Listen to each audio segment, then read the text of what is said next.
네, 시청자 여러분 안녕하십니까.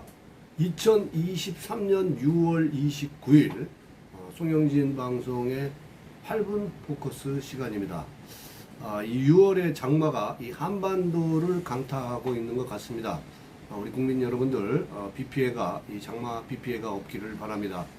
이 장마만큼이나 또 이 한반도를 강타하고 있는 이 중요한 사건, 이 대법원에서 오늘 이 김기춘 세월호 참사 보고 이 조작되었다 그래가지고 그동안 재판을 받았었는데 5년 만에 무죄 판결을 받았습니다. 이 세월호 허위 보고 혐의로 이게 김기춘 이 법무부 장관이 5년 9개월 동안 옥살이도 하였습니다만은 결국은 이 대법원에서 무죄 확정이 되었습니다. 이게 무죄 확정이 되었다는 것은 중요한 의미가 있습니다. 이 세월호 허위보고 혐의 이러한 것들은 국회에서 박근혜 대통령을 탄핵하는데 이 결정적인 이 계기가 되어서 이 탄핵소추안이 작성이 돼서 국회에 이 탄핵소추안이 가결되면서 박근혜 대통령의 탄핵의 단초가 되었습니다. 자, 여러분 본 방송에 앞서 아직 송영진 방송의 구독자가 아니신 분들은 여러분들 화면 우측 하단에 이 구독하기 붉은색 버튼을 눌러서 우리 송영진 방송 구독 신청 좀 바랍니다. 저는 좋은 방송으로 여러분께 보답하도록 하겠습니다. 자, 이 세월호 당시에 박근혜 대통령에게 보고한 이 시간을 국회에 허위로 답변한 혐의로 이 기소된 김기춘 전 대통령 비서실장이 재판 5년 9개월 만에 최종적으로 무죄 판결을 받았습니다. 김기춘 당시에 그 대통령 비서실장이었었는데 정말 이 옥고를 치르고 또 많은 또 비난을 받기도 했었는데 정말 심심한 위로의 말씀을 전하면서 환영을 하는 바입니다. 자, 29일 대법원 2부 이 주심 이동원 대법관은 허위공문서 작성 행사 혐의로 기소된 김기춘 실장에 대한 이 제3고심에서 무죄를 선고한 이 파기환송심 판결을 확정을 했습니다. 자, 이 대법원은 환송 후 원심 판결의 허위공문서 작성죄에 관한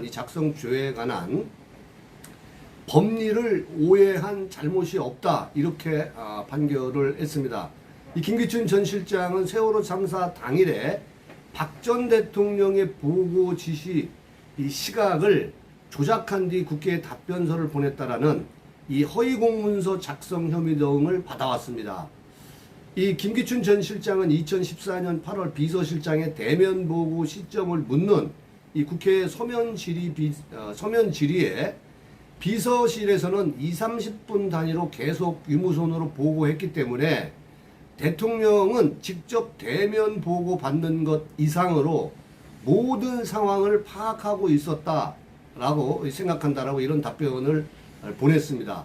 검찰은 2018년 3월 김 전 실장을 불구속 기소를 했었습니다. 이 김 전 실장에 대한 법원 판결은 허위 사실인지 여부에 대한 판단에서 엇갈렸었는데 1, 2심 재판부는 이 김 전 실장이 국회 답변한 서면이 허위 공문서라고 인정해 징역 1년에 집행유예 2년을 선고를 했었습니다. 당시 재판부는 대통령이 상황을 실시간으로 파악하고 있었는지에 대해 상당한 의문이 든다면서 이 김기춘 실장이 보고가 제대로 전달되지 않았다라는 사실을 인식하고도 이 박근혜 전 대통령이 보고를 전달받아 상황을 잘 파악하고 있었다고 이렇게 허위 사실을 기재했다 이렇게 판단을 했었습니다. 이 국회에 있는 사람들이나 당시 법원이 박근혜 대통령을 탄핵하기 위해서 얼마나 이게 지금 그들이 이 전략적으로 계획적으로 대통령 탄핵에 가담했는지를 잘 알 수 있는 대목입니다. 자, 그러나 지난해 8월 대법원 3부 주심 안철상 대법관은 상황을 파악하고 있었다고 생각한다라고 한 부분은 사실이 아닌 김기춘 전 실장의 의견이라고 구분을 했고 또 11채의 이메일과 3회 서면 보고 등을 토대로 박 전 대통령에게도 20-30분 단위로 유무선 보고를 했다라는 김 전 실장의 서면 답변에 부합한다면서 원심을 깨고 서울고법으로 사건을 돌려보냈다. 당시에 그렇게 판결이 되었습니다. 이 파기환송심 재판부도 이 같은 대법원에 따라 작년 11월 김 전 실장에게 무죄를 선고한 바가 있습니다. 자, 이렇게 이 대통령에 대한 이 소면 보고라든가 이런 것들이 제대로 이루어졌음에도 불구하고 국회가 그냥 이 가설적으로 이 대통령에게 제대로 보고하지 않았는데 보고했다, 이렇게 허위 답변서를 김기춘 실장이 제출했다는 겁니다. 자, 이와 같은 이유로 저는 이 박근혜 대통령의 이 정치적 이 탄핵은, 대통령의 탄핵은 정치적인 탄핵입니다. 정치인들이 결탁을 해서 박근혜 대통령을 탄핵했기 때문입니다. 그래서 박근혜 대통령의 탄핵은 원천 무효라는 사실을 다음과 같은 이유로 밝힙니다. 이 첫 번째, 이 세월호 사고에 근거하여 국회는 대통령이 헌법에 명기된 이 국민의 생명을 구하는데 그 의무를 다하지 않았기 때문에, 자, 박근혜 대통령은 국회에서 탄핵 소추안이 이 과결되어서 이 정치 권력에 의해서 대통령인 이 탄핵의 어떤 단초가 된 것이 이 국회 탄핵 소추안입니다. 자, 이것은 그래서 그런 이유로 박근혜 대통령의 탄핵은 원천 무효입니다. 두 번째로는 이 세월호 사고에 대하여 대통령이 전혀 인지하지 못하였고 또 20, 30분 단위로 이렇게 보고받은 이러한 내용들은 전부 사실인 것이 밝혀졌습니다. 대통령은 대통령으로서 임무에 소홀함이 전혀 없었다는 겁니다. 이 법원의 판결 내용을 참조하시기 바랍니다. 자, 세 번째로는 이 적폐 수사라는 명목의 본 사건의 책임자는 단군 이래의 최대의 부정부패 비리 사건에 연루된 아주 이 악랄한 이 박영수는 범죄자라는 이유입니다. 자, 이러한 이 범죄자의 이러한 수사에 대해서 인정을 한다라면은, 예를 들어서 김정은이가 대한민국을 수사하는 것과 무엇이 다릅니까? 조국이 윤석열과 정권이 바뀌어서 조국이 윤석열과 한동훈, 권성동, 장제원 이런 사람들을 적폐로 규정해서 수사하는 것과 이게 무엇이 다르겠습니까? 이것은 비교의 가치가 없을지는 모르겠지만은 박영수는 이 조국이나 이런 사람들보다 더 질이 나쁜 이 본 사건 이 수사를 책임졌던 사람이기 때문에 이것은 원천 무효라는 것입니다. 자, 끝으로 이 박근혜 대통령의 탄핵은 다시 한번 말씀드립니다만 정치적인 탄핵입니다.